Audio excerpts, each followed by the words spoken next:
নমস্কার বন্ধুরা, তোমাদের সঙ্গে আরও একটি ভিডিও নিয়ে চলে আসলাম। তো আজকে রান্না হবে পটল ভাজা হয়েই গেছে দেখতে পাচ্ছ। আর আমি এখানে কাঁকরোলটাকে এইভাবে গোল গোল করে ভেজে নিচ্ছি। আমাদের বাড়িতে কাঁকরোল ভাজা এইভাবে খেতে সবাই খুব পছন্দ করে।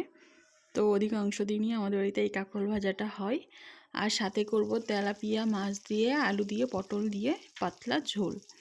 তা আমি কি করে পাতলা ঝোলটা করি তার একটা ছোট্ট ভিডিও তোমাদের সঙ্গে শেয়ার করছি। তোমরা কে কে এইভাবে খাও অবশ্যই কমেন্টে জানিও। আর যারা যারা কখনো খাওনি তারা একবার ট্রাই করে দেখতে পারো, খুব সুন্দর লাগে গো। তো কিছুই লাগে না, সামান্য আমি এখানে কালো জিরে ফোড়ন দিয়ে পেঁয়াজ ফোড়ন দিয়েছি, দিয়ে পটল আলু এইভাবে সরু সরু করে কেটে নিয়ে আমি ভেজে নেব। আর এখানে জাস্ট শুধু লঙ্কা বাটা। এই রান্নাটা সত্যি অসাধারণ স্বাদ হয়। তো এখানে আমি একটু মিডিয়াম টু লো আছে পটল আর আলুগুলিকে এইভাবে ভেজে নেব। পেঁয়াজ আর জিরে ফোড়ন দিয়েছিলাম, কালো জিরে। আর ওইদিকে আমি ডালটাকে সেদ্ধ করতেও বসিয়ে দিয়েছি। এই যে ভাজতে ভাজতে যখন পটলটা নরম হয়ে আসবে, আলুটাও কিছুটা সেদ্ধ হয়ে যাবে, তখন আমি এখানে লঙ্কা বাটাকে দিয়ে দেবো। লঙ্কা বাটাটা খুব বেশি কষাবো না, ওই জন্য পটল আলুটাকে একটু ভালো করে ভেজে নেব। তো মেন রান্নাটা হবে পেঁয়াজটা সুন্দর করে ভাজতে হবে, একটু লাল লাল হলে তবে এখানে পটল আলুটা দিতে হবে। ওই পেঁয়াজ ভাজার ফ্লেভারটাই পুরো তরকারির সঙ্গে মিশে থাকবে। আর এখানে আমি লঙ্কাটাও দিয়ে দিলাম। আমার ভাজাটা দেখতেই পাচ্ছ লাল লাল হয়ে গেছে। তো এই মতো অবস্থায় আমি লঙ্কাটা দিয়ে বেশি কষাবো না, অল্প একটু কষাবো, যেহেতু কাঁচা লঙ্কা বেশি কষালে তিক্ত লাগবে।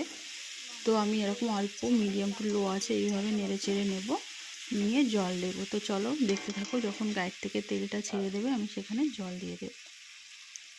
এরকম লাল লাল যখন হয়ে যাবে তখন আমি এখানে জল অ্যাড করব।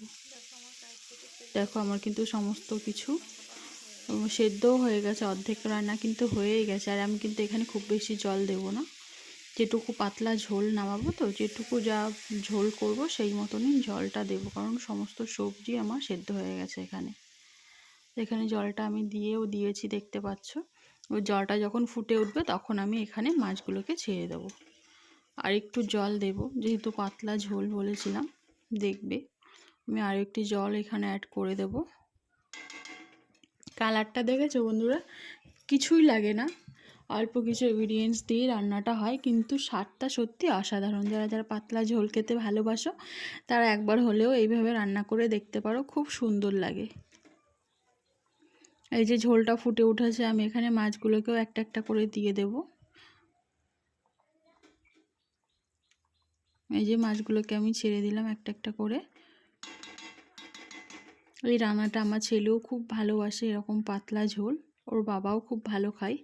তো দুজনের জন্যই আমার এই রান্নাটা প্রায় দিনই করতে হয়। তো মনে হলো তোমাদের সঙ্গে ওইটি শেয়ার করে নিই। দেখো আমার আলুটা কিন্তু সেদ্ধ হয়ে গেছে, পটলটাও সেদ্ধ হয়ে গেছে। এবার আমি ঝোলটাকে নামিয়ে নেব, আর কিচ্ছু দেব না এখানে।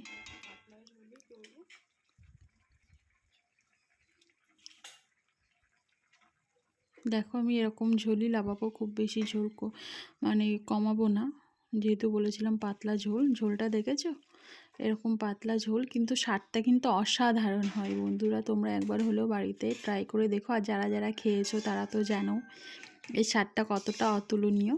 তো তোমরা কমেন্টে জানিও কে কে এইভাবে মাছের ঝোল রান্না করে খাও পটল দিয়ে আলু দিয়ে। এখানে কিন্তু আমি কিচ্ছু বাটনা দিইনি, শুধু লঙ্কা বাটা দিয়েছি আর পেঁয়াজ ফোড়ন দিয়েছি।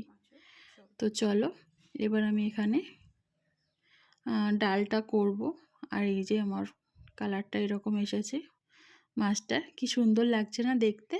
তোমরা এরকম তরকারি কে কে ভালো খাও অবশ্যই কমেন্টে জানিও। আর আমার ভিডিওগুলি যদি তোমাদের ভালো লাগে অবশ্যই লাইক কমেন্ট শেয়ার করে পাশে থেকো।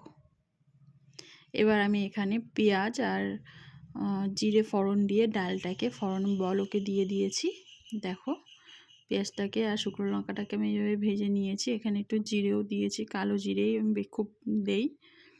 তো এখানে ডালটা যখন আমার ফুটে উঠবে তখন আমি নামিয়ে নেব। এই যে ডালটা আমার ফুটেও গেছে, এবার আমি ডালটাকে নামিয়ে নেব। তো আজকের রেসিপি হলো এইগুলি: কাঁকরোল ভাজা, পটল ভাজা, মুসুরের ডাল, পাতলা ঝোল, আর পটল দিয়ে আলু দিয়ে মাছের ঝোল। তোমরা কে কে পছন্দ করো অবশ্যই কমেন্টে জানিও বন্ধুরা। আর আমার ভিডিওটি সম্পূর্ণ দেখার জন্য অসংখ্য ধন্যবাদ তোমাদেরকে। ভালো থাকবেন, সুস্থ থাকবেন। ধন্যবাদ বন্ধুরা।